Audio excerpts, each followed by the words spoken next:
What if I told you that the most powerful nations on Earth are spending hundreds of billions of dollars on something, and they're lying to your face about why? This isn't about science. It isn't about flags and footprints. The real reason we're going back to the moon will completely change how you see the world. Stick with it because this one will break your brain. Hey, I'm FactSpark. If this is your first time here, hit subscribe because this is the kind of content we make. Now let's go. So Artemis II made it. Humans back on the moon for the first time in 50 years, and we watched it live. The Earth from space, the astronauts floating around, the whole thing. Incredible. But everybody's been dancing around the one question that actually matters. Why now? Why after half a century of doing absolutely nothing up there? You've probably heard the usual answers. Science, exploration, prestige, resources. And look, none of those are completely wrong, but there is something else going on. Something nobody in the mainstream is talking about clearly, and once you see it, you won't be able to unsee it. Let's start with what doesn't fully hold up. The United States alone is spending $93 billion on the Artemis program. $93 billion of taxpayer money.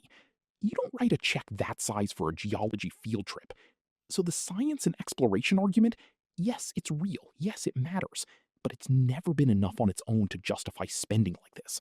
Never has been, not even once in history. What about prestige? That one actually did work the first time around. Back in the 1960s, the space race was a full psychological war. The Soviets had beaten the Americans into orbit, into spacewalks, into everything. And that was genuinely terrifying for Washington. Kennedy stood up in 1961 and basically said, "We will put a man on the moon before the end of this decade. Because if we can put a capsule on the moon, we can put a warhead on Moscow."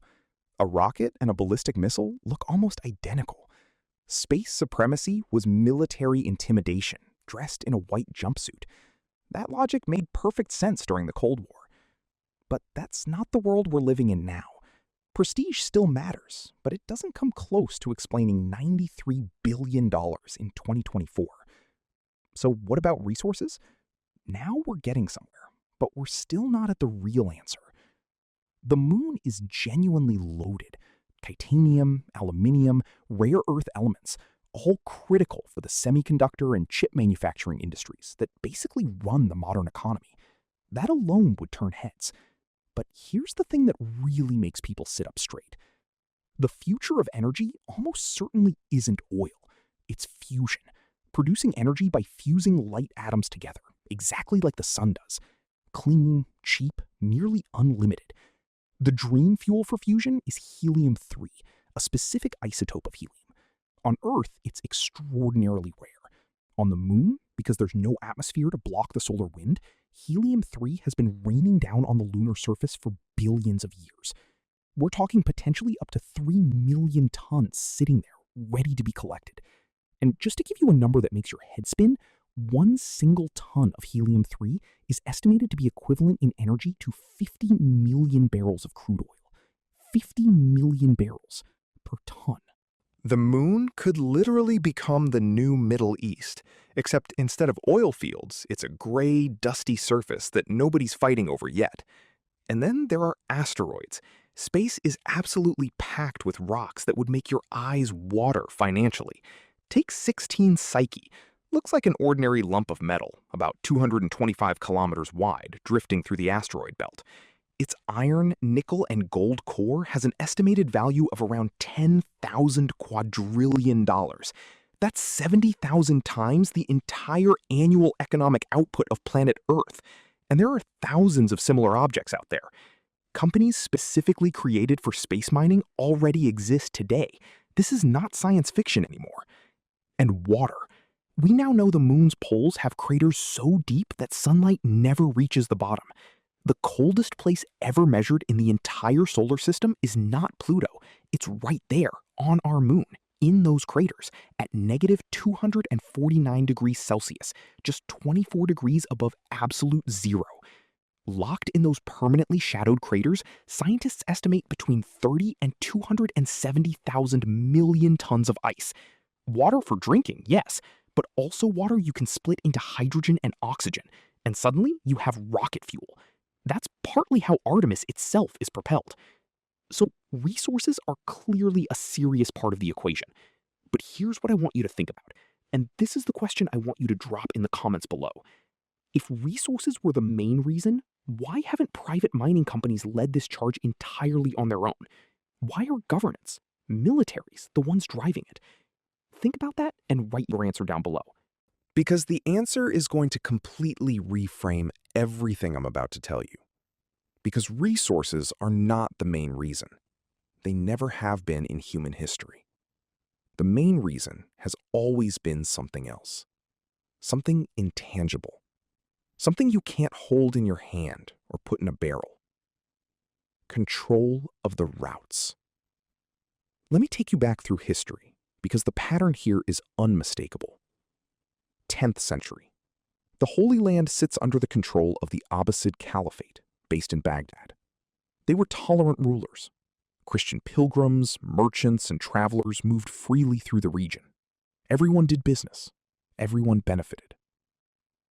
Then came the Seljuk Turks, a fierce nomadic people who swept out of Central Asia and in a matter of decades built one of the largest empires in history, stretching from Central Asia all the way through the Middle East and into Anatolia. The stories reaching Europe changed fast. Pilgrims being attacked, massacred, routes being cut off. And so in 1095, Pope Urban II called a council in Clermont, France, and offered full absolution of sins to anyone who took up arms to reclaim Jerusalem for Christianity. The crowd roared, Deus vult, God wills it, and the Crusades began. 9 of them, nearly 2 centuries of brutal warfare. Now, was faith involved? Of course. People genuinely believed. But if you look at the structural cause, what had actually changed, it was this. The commercial routes connecting Europe to the riches of the East, the Silk Road, centuries of trade, had been disrupted. The Seljuks blocked the caravans. The flow of goods dried up. The Crusades were partly a military response to an economic crisis, disguised as a religious one. Fast forward to the 15th century. The Crusades had failed. The routes were still blocked, and so the Portuguese started asking a different question. What if we don't go through the Middle East at all? What if we sail around Africa? Nobody had done it. The southern tip of Africa wasn't even properly mapped. It was one of the greatest adventures in human history. Decades of exploration, coastal settlements carved out of hostile shores, battles fought along the way, until finally, Bartolomeo Diaz rounded the Cape of Good Hope. Portuguese ships sailed all the way around Africa and reached the Indies. An empire was born. And the Spanish? They watched Portugal get rich, and they wanted in. A Genoese navigator came to them with an idea. Sail west instead of east. Exploit the curvature of the earth. Find a different route to the same destination. His name was Christopher Columbus. He found something else entirely. The Americas. And Spain's imperial era exploded. Within years, the two powers were nearly at war with each other. The Pope had to step in with the Treaty of Tordesillas, literally drawing a line down the Atlantic and dividing the world between them. East for Portugal, west for Spain. What do all 3 of these stories have in common? They look like they're about faith or exploration or conquest, but underneath every single one of them is the same engine. Control of the routes, control of the networks, control of how goods, people, and information move. That is what generates real, lasting power. Not just the resources themselves, but the ability to decide who gets access to them and who doesn't. And nobody understood this better than the British Empire. Queen Victoria's reign, nearly 80 years, 458 million people, 120 colonies, 35 million square kilometers, a quarter of the world's population, a fifth of its land. The British didn't just have an empire, they had the empire. Nothing in recorded history came close. Yes, the Industrial Revolution helped. It started in Britain around 1770 and gave them a century of technological advantage over every rival. Yes, liberal economic policies helped. Yes, resources and trade helped enormously. But the single most important factor? Britain controlled the seas. Since the defeat of the Spanish Armada, and decisively confirmed at the Battle of Trafalgar in 1805, where Nelson's fleet destroyed the combined French and Spanish navies, no power on earth could challenge Britain on the water. And because they owned the seas, they owned the routes. And because they owned the routes, they owned the trade. And because they owned the trade, they owned the world. Here's a detail that really brings this to life. At the height of the British Empire, it was faster, cheaper, and easier to travel from London to New York across the Atlantic Ocean than it was to travel from Madrid to Prague over land.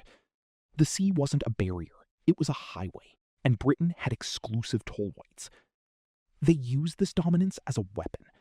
During the Napoleonic Wars, the Royal Navy strangled France economically, a naval blockade that bled the French economy dry and ultimately contributed to Napoleon's collapse.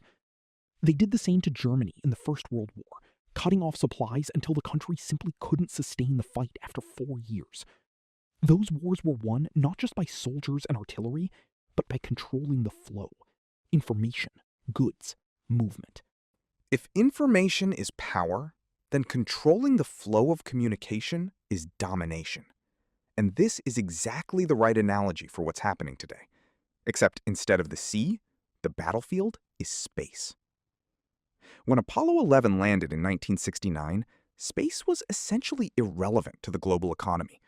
The Soviet Sputnik had launched in 1957, humanity's first satellite, but a decade later, when Armstrong stepped onto the moon, space was still a curiosity. It had no real economic function. It wasn't integrated into daily life, into trade, into military strategy in any meaningful way. Which is exactly why, once the prestige objective was achieved, America walked away. There was nothing valuable enough up there to justify staying. That is completely, fundamentally different today.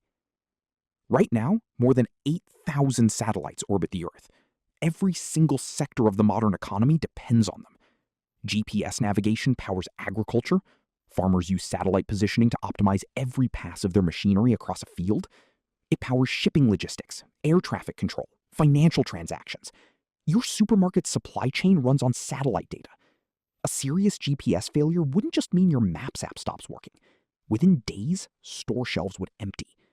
The dependency is total, and the vulnerability is real. Then there are communication satellites, enabling near-instant global contact. Weather satellites that let us predict and prepare for storms weeks in advance. Earth observation satellites monitoring climate, deforestation, military movements. With modern resolution down to a few centimeters from orbit. You can count cars in a parking lot from space. You can watch troops mobilize. You can track ships in real time. And then there's warfare. In 2004, during the Iraq War, 68% of all American munitions were satellite-guided. Not 50, not 30, 68. That number has only grown since, and in the conflicts of the future, it will be even higher. Satellite coordination, real-time battlefield awareness, precision strike guidance, modern military power is inseparable from space.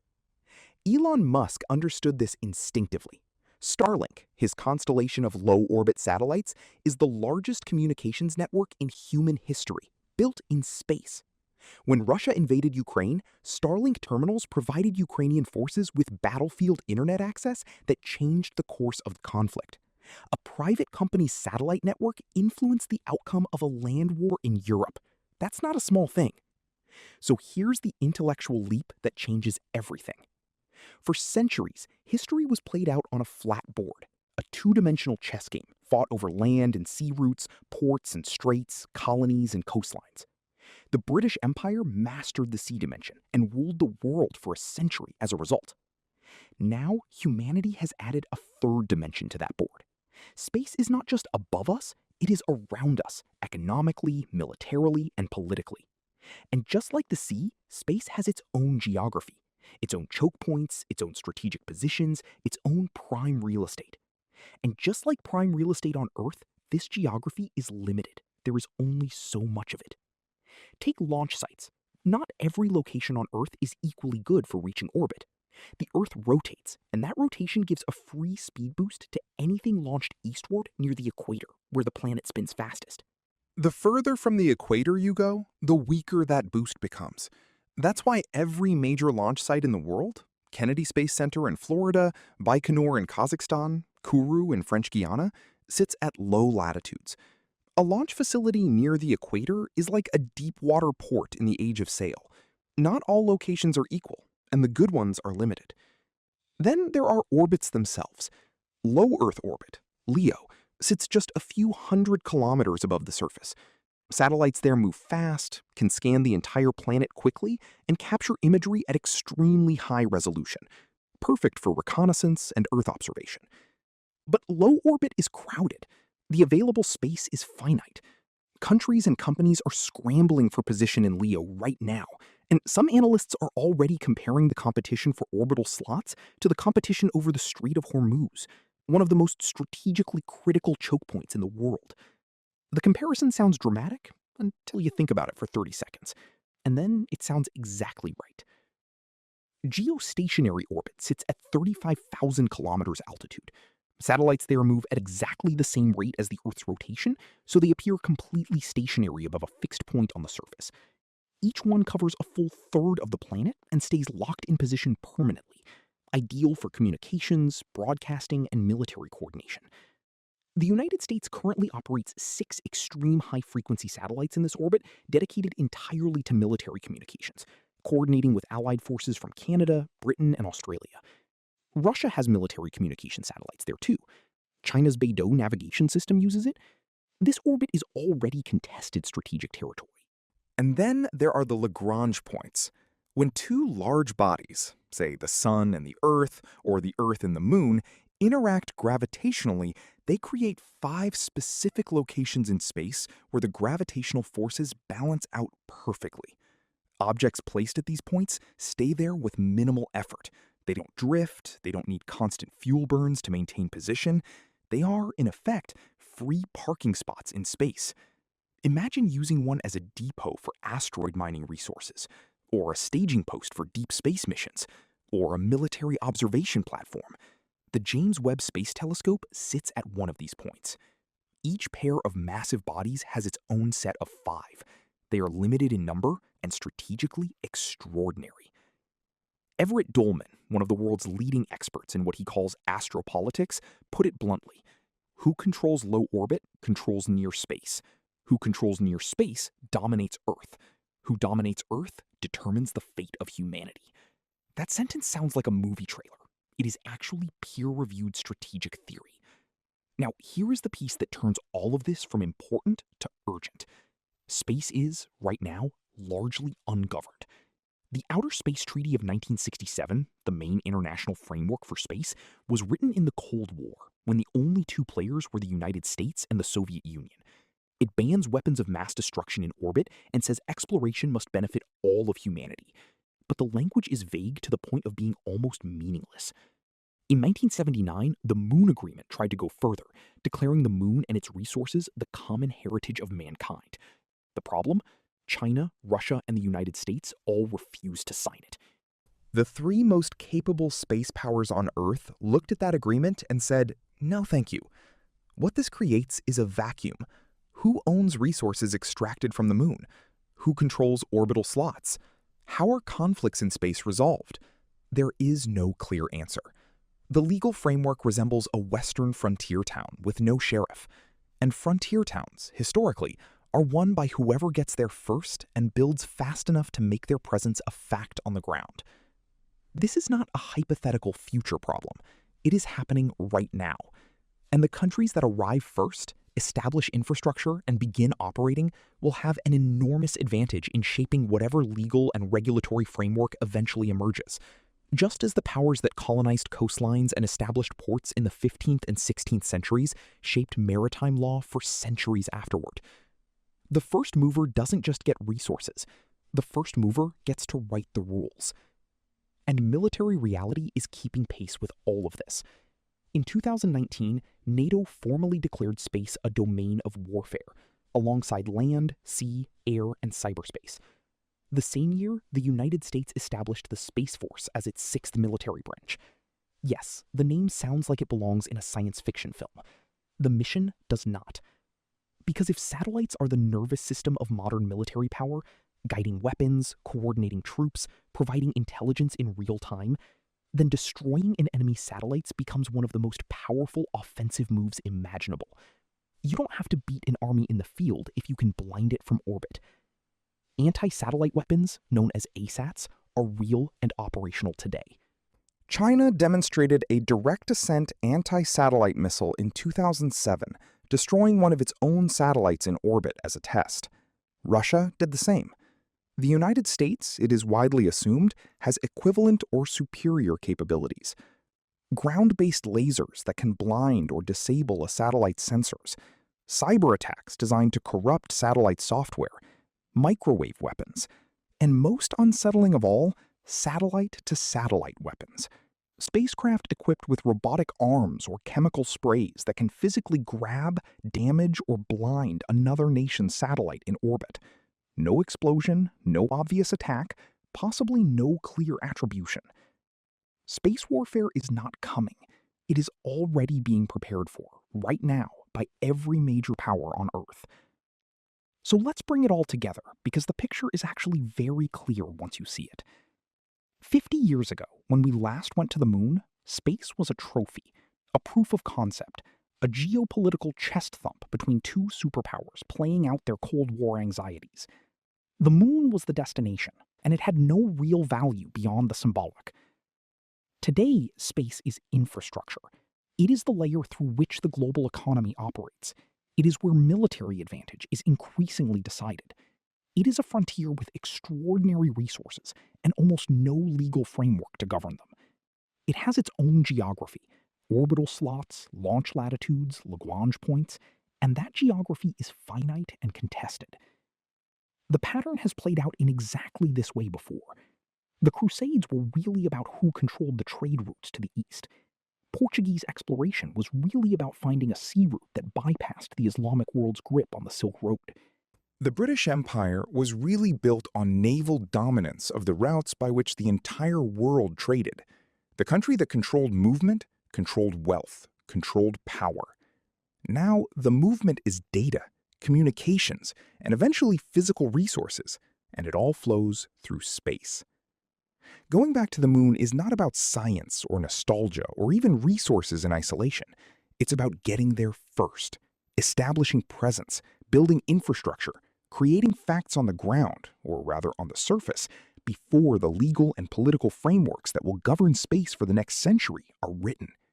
Because the nation that establishes dominance in cislunar space, the region between Earth and the moon, will have an outsized influence on how those frameworks are written.